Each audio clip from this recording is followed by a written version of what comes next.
From Al Capone to cartel bosses, Leavenworth's most dangerous inmates. For more than a century, the walls of Leavenworth Penitentiary have confined some of the most dangerous men in American history. From Prohibition-era gangsters to modern cartel lords, the prison has witnessed power struggles, riots, escapes, and secret alliances that shaped the underworld. Based on public records, FBI case files, and verified news reports, this story reveals how one federal prison became a mirror of America's darkest criminal evolution. Disclaimer: this story is a dramatized adaptation inspired by real events. Some names, places, and details have been changed for privacy. The Castle of Iron and Fear. Once you pass through those gates, time stops, and the only law that matters is survival. Former Leavenworth inmate, 1947, quoted in U.S. Archives. Leavenworth, Kansas. A quiet Midwestern town with endless cornfields and calm horizons, until you reach the hill. There, rising above the plains like a fortress from another century, stands the United States Penitentiary Leavenworth, an enormous Gothic structure of gray stone, built not just to contain men, but to erase them. When it opened in 1906, newspapers called it the Castle of the West. Congress called it the pride of the new federal prison system. But for the men inside, it was something else entirely, a place where the most violent, the most cunning, and the most broken were thrown together in a single experiment in control. From the beginning, Leavenworth was different. It wasn't just a prison, it was a statement of federal power. A place to show that Washington could tame the chaos of the frontier, and the chaos of organized crime that was beginning to rise. The arrival of the untouchable era. By the 1920s, America was drunk on money and moonshine. The Prohibition Act had created a booming black market, and with it, a new breed of criminals, smart, organized, and ruthless. At the top of them all stood Al Capone, the Chicago kingpin whose empire of bootlegging, gambling, and murder had turned him into both a celebrity and a national menace. When Capone was finally convicted in 1931, not for murder, but for tax evasion, he expected another luxury sentence, like the one he briefly had in Atlanta. Instead, the federal government sent him to Leavenworth. According to archival reports, Capone arrived under heavy guard, wearing a tailored gray suit and an expression that said he still ran Chicago. But Leavenworth had its own hierarchy. Inside those walls, your money didn't buy respect, your reputation did. And in a place filled with killers, mobsters, and lifers, even Capone had to learn new rules. Prison records from 1931 describe him as well-behaved, charismatic, but manipulative. He played banjo in the prison band, worked in the laundry, and was allowed small privileges due to good conduct, but he was never safe. Inmates whispered that other gangsters were plotting to test the boss of bosses. The Bureau of Prisons confirmed several disciplinary incidents during Capone's stay, attempts to bribe guards, rumors of hidden cash, and coded messages sent through visitors. When he was later transferred to Alcatraz in 1934, Leavenworth officials quietly admitted they were relieved. A factory of criminal minds. By the 1940s, Leavenworth had become more than a prison, it was a criminal university. According to Department of Justice records, nearly half of the inmates during those years were tied to organized crime. The yard became a classroom where robbers learned from racketeers, and mob enforcers learned from crooked bankers. The result was predictable: the prison began producing smarter criminals. Guards nicknamed it the Ivy League of the underworld. Inside, inmates developed a code of loyalty, silence, and control. They called it the system inside the system.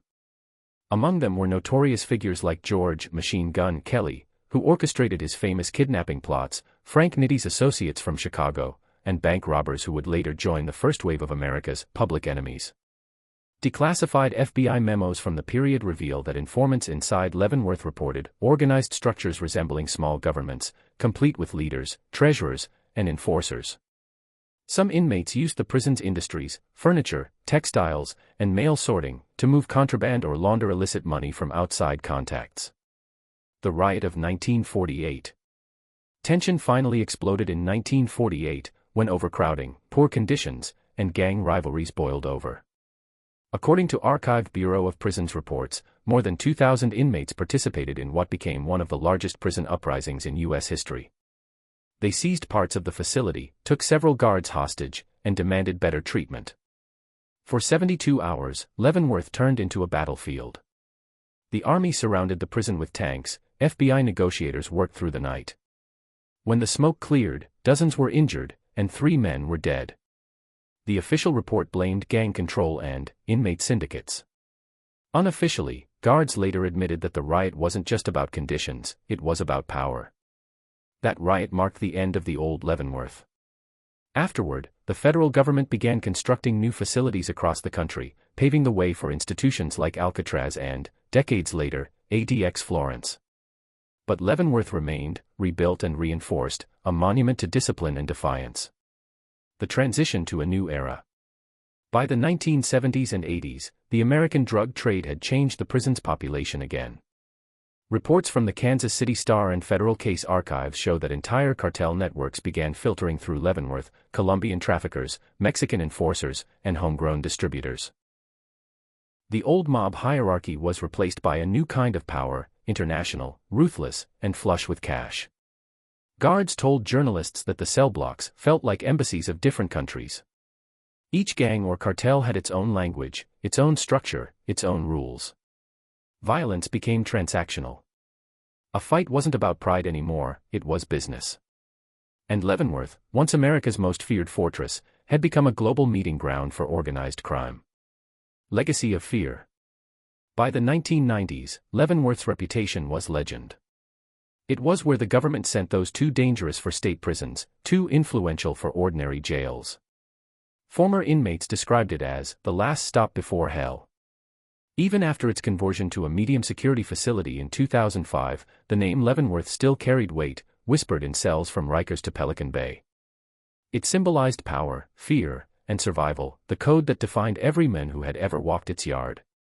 And as the gates closed each night, the echoes of those past rulers, Capone, Kelly, the nameless enforcers, still seemed to linger in the stone halls, a reminder that behind every prison lies a story America would rather forget.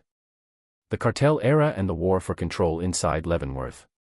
When the 1980s dawned, America was at war, not overseas, but in its own streets. The war on drugs had turned cities into battlefields, and the federal prison system was overflowing. Cocaine shipments from Colombia, meth from the Midwest, and heroin pipelines from Mexico created an underground economy worth billions. And when the kingpins were captured, they weren't just thrown in any cell, many of them ended up in one place, Leavenworth. According to U.S. Department of Justice archives, by 1986 the prison's population had shifted dramatically.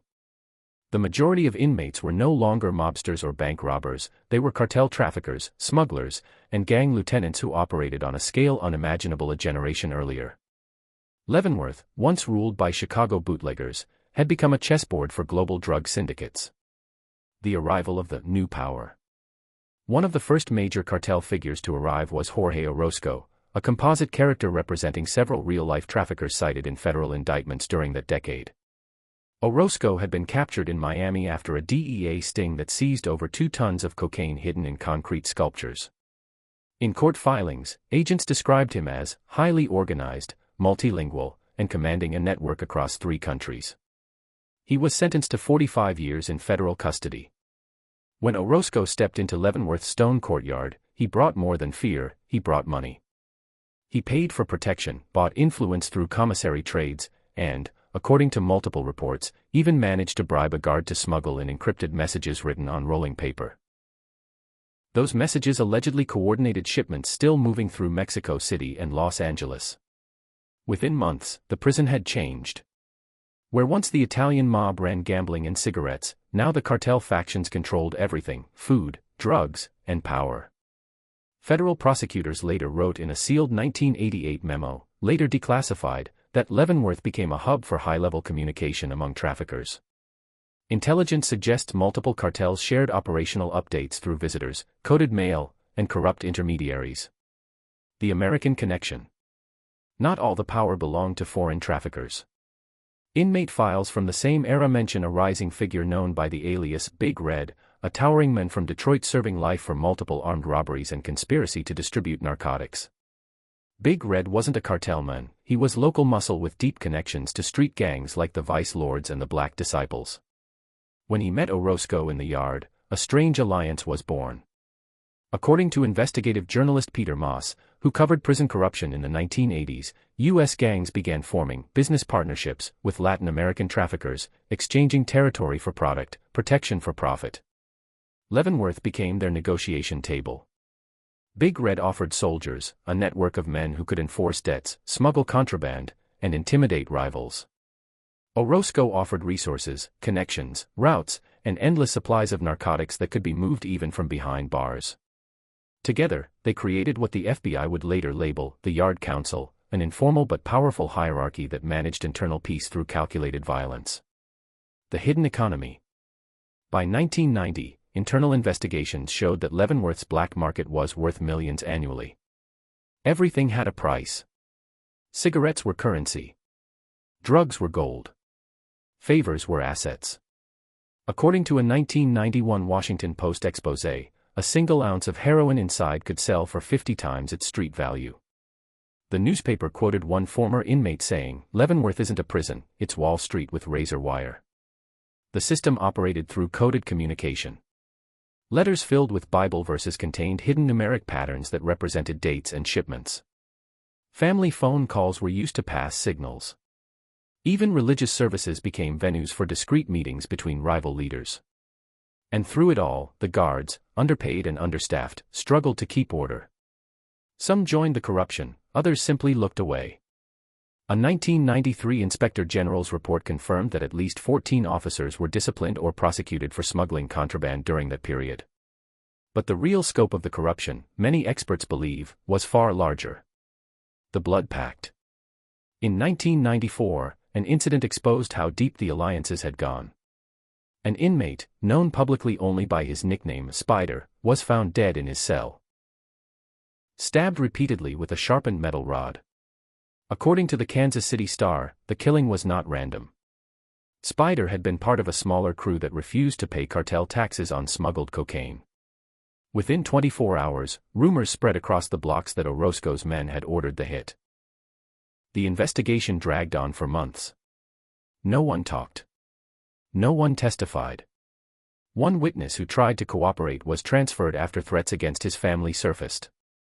The official case remains unsolved, but internally, everyone knew the truth. Leavenworth had entered a new phase, a self-regulating underworld governed by fear, loyalty, and quiet diplomacy. From that moment, every man inside understood one rule. Never betray the council. Federal response. Alarmed by intelligence leaks, the Bureau of Prisons and DEA launched a multi-agency operation in 1995 known as Operation Iron Echo.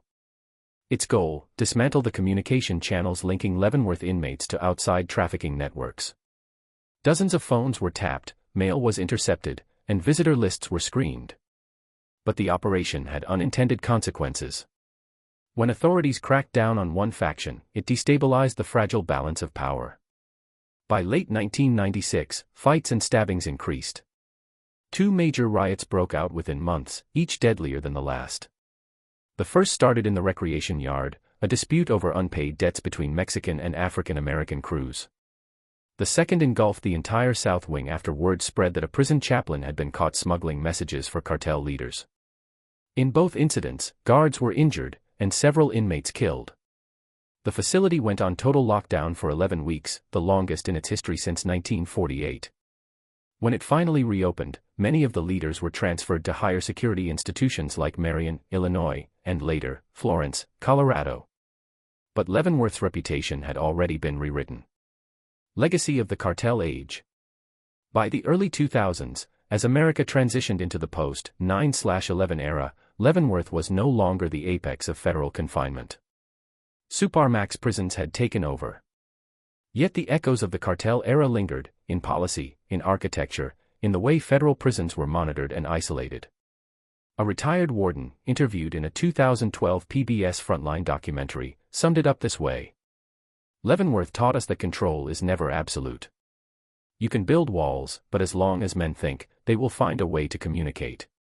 That insight shaped how ADX Florence was designed: total isolation, 23-hour lockdown, zero contact. In a way, the chaos of Leavenworth birthed America's modern Supermax system. And for the inmates who survived those years, the memories never faded. The smell of the concrete. The hum of the fluorescent lights. The coded glances that could mean alliance or death. Leavenworth had always been more than a prison. It was a living organism, adapting, evolving, consuming anyone who tried to master it. And as the old stone walls continued to hold new generations of men, one truth remained unchanged. Inside Leavenworth, power doesn't disappear, it just changes hands. Inside the Brotherhood.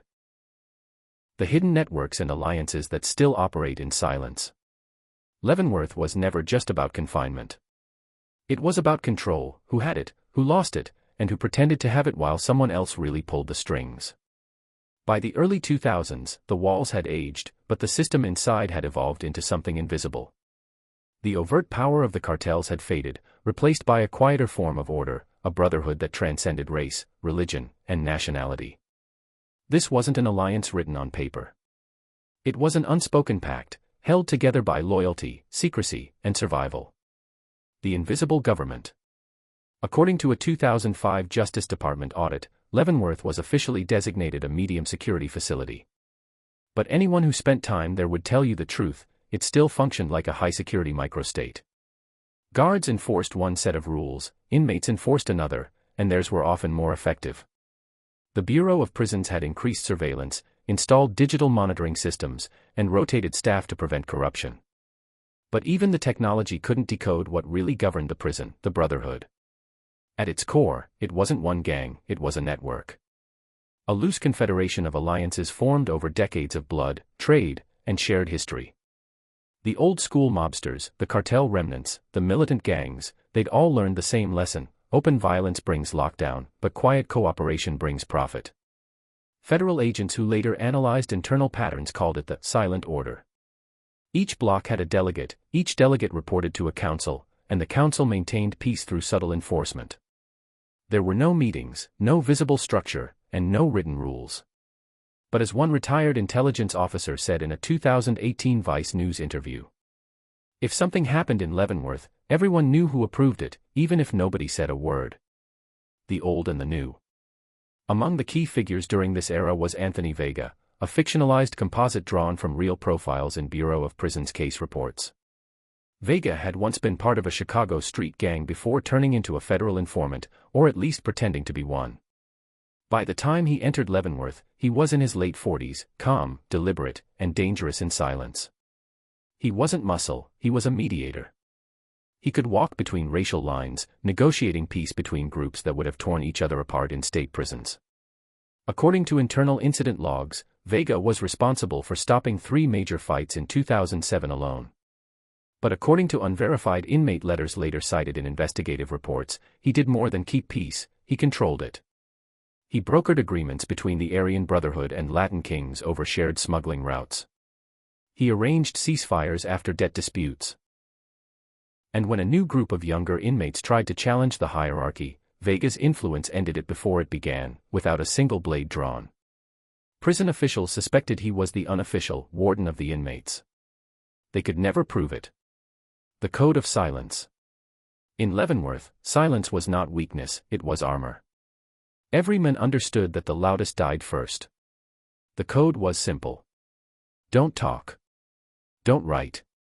Don't explain. Even decades after the big riots and cartel wars, that rule kept the peace. If a man broke it, whether by snitching, bragging, or disrespecting the order, he was erased. Sometimes quietly transferred. Sometimes handled. A 2010 Bureau of Prisons internal memo, later leaked, documented a string of unexplained altercations, resulting in multiple hospitalizations, none of which resulted in prosecutions. The memo concluded, inmate cooperation appears to have been orchestrated by an organized internal communication network. No evidence of racial motivation. That was bureaucratic language for one thing, the Brotherhood handled its own justice. The guards knew it, too. They preferred it that way. Order without chaos. Quiet over riots. As one correctional officer anonymously told The Atlantic in 2015, you don't stop it, you manage it. You let them keep their balance. If one side falls, the whole prison burns. Faith, power, and the modern cell economy. While the violence decreased, the influence spread. By the 2010s, Leavenworth's black market had gone digital. Smuggling shifted from narcotics to communication tools, phones, SIM cards, even hacked tablets. According to federal indictments from 2016 and 2018, multiple correctional officers were charged with conspiracy after smuggling smartphones into the facility. Inmates used them to run drug rings, contact lawyers, and even upload coded videos online. It was the same old system, just updated for the digital age. And behind those screens, the Brotherhood thrived. They used encrypted chat apps and ghost accounts to relay coded instructions. The same men who once ruled by fear now ruled by information. Religion, too, played a subtle role. Some groups hid under religious programs, study circles, prayer groups, or self-help workshops, using them as safe zones for meetings. Chaplains unknowingly provided the cover. Others were complicit, exchanging favors for protection. The inside connection. By 2019, a confidential DOJ report described Leavenworth as a hub of influence operations, meaning external criminal organizations still maintained connections inside. Some of those ties linked back decades, to the same men who'd walked the yard in the 1980s.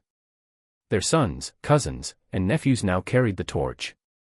The generational handover kept the code alive.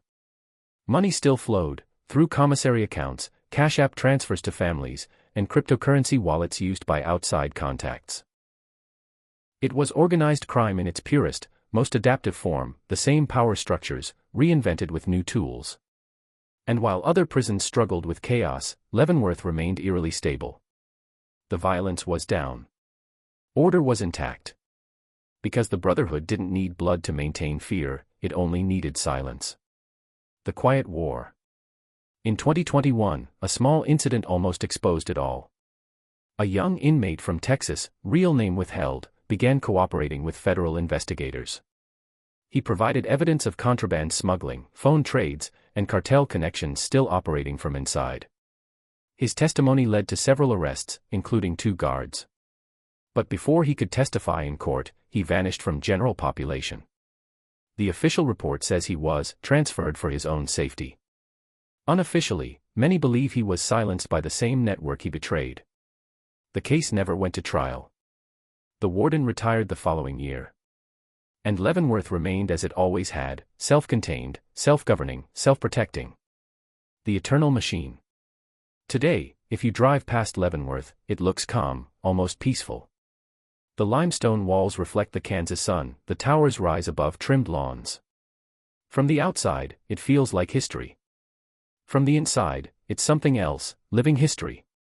The men inside inherit a century-old structure of fear, power, and respect. Some study law. Some find religion. Some never leave the old ways behind. But whether through gangs, faith circles, or silent alliances, the hierarchy never dies, it only changes shape. Leavenworth's Brotherhood remains the ghost of the American underworld, unseen, unspoken, unbroken. And for every generation that enters its gates, the lesson is the same. There are prisons you can escape, and there are prisons that live inside you. The legacy of Leavenworth, power, reform, and the future of America's oldest federal fortress. For over a century, Leavenworth has stood as both a symbol and a paradox, a monument of punishment that became a university of crime, a factory of reform that too often produced rebellion. Its legacy is carved not just in stone, but in the American psyche, the belief that control can be built from concrete and steel. But as the 21st century unfolds, Leavenworth's story is shifting once again. The faces have changed. The crimes have evolved. Yet the questions remain the same: can a place built on fear ever produce redemption? And what does it mean when the ghosts of history still walk the corridors of a living prison? The new era of transparency. In 2022, the U.S. Department of Justice began implementing sweeping reforms to the federal prison system, a response to decades of reports about corruption, overcrowding, and abuse. Leavenworth, with its deep history and infamous name, became a focal point for change. According to public records and federal oversight reports, new warden leadership introduced digital monitoring systems, advanced mental health programs, and body cameras for staff. Religious and educational programs were expanded, giving inmates more pathways to rehabilitation than at any point in the prison's history. Yet even as these initiatives began, old habits proved hard to kill. Investigations by Reuters and The Intercept revealed that contraband networks continue to thrive through social media manipulation, hidden cryptocurrency transactions, and coordinated legal mail, tactics far beyond the imagination of earlier inmates. As one federal analyst summarized in a 2023 congressional briefing, Leavenworth is no longer defined by riots or escapes. It's defined by invisible economies, digital, psychological, and institutional. The tools of power had changed, but power itself had not disappeared. The survivors. Among the men who walked out of Leavenworth in the 2000s and 2010s were individuals who had spent decades behind those walls, men shaped, hardened, and sometimes redeemed by the environment. One such figure was Malik Johnson, a composite of several real former inmates who became advocates for reform after release. Convicted in the early 90s under mandatory minimum drug laws, Malik entered Leavenworth at 19 and left at 45. When he finally stood outside the gates, he told a reporter from The Guardian, "I walked in as a criminal and came out as a man who understood the system better than the people who built it." Malik went on to work with nonprofit organizations, speaking about the need to separate punishment from profit, and discipline from dehumanization. His message wasn't one of bitterness, it was one of warning. "If you build a place that teaches survival over compassion," he said, "you shouldn't be surprised when that's what people take home." The echo of power. Even in reform, Leavenworth cannot escape its past. Every wall tells a story. The gray stones that once echoed Capone's laughter now hum with the faint whir of surveillance drones.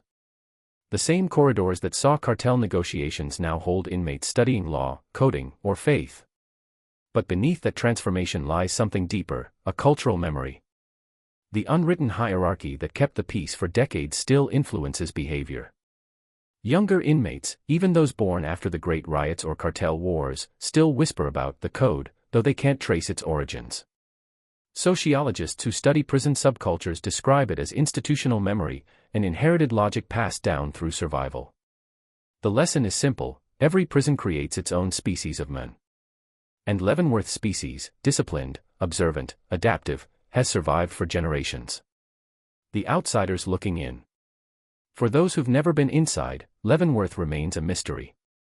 Tourists pass by the outer fence, marveling at the old architecture that looks more like a medieval castle than a modern facility. Documentaries and podcasts revive its legends: Al Capone, Machine Gun Kelly, the riots, the brotherhoods, the secrets. But for the people of Leavenworth, Kansas, the town that grew up beside the prison, it's part of everyday life. Families work there for generations. Local businesses depend on it. And yet, as one lifelong resident told NPR, it's strange living next to a place that holds so much history, and so much pain. The town and the prison are inseparable. One provides jobs, the other defines identity.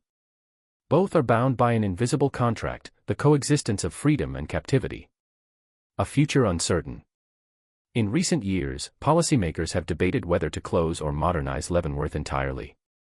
Parts of the old penitentiary have deteriorated, the infrastructure is crumbling. The Bureau of Prisons began transferring inmates to the nearby private CoreCivic facility in 2020, marking a historic shift away from the original fortress. But closing Leavenworth is easier said than done. It's not just a building, it's a century of federal history, woven into the fabric of American justice. Experts argue that the name itself carries too much weight, too much symbolism. Leavenworth, as one criminologist put it, isn't a location, it's a legend. And legends don't retire. The weight of a century. Today, inside the modernized wings of the old fortress, a few hundred men still live under the same Kansas sky that watched Al Capone arrive nearly a century ago. They walk the yard, eat in the same mess hall, and stare at the same towers. But something has changed. The silence that once meant fear now carries reflection.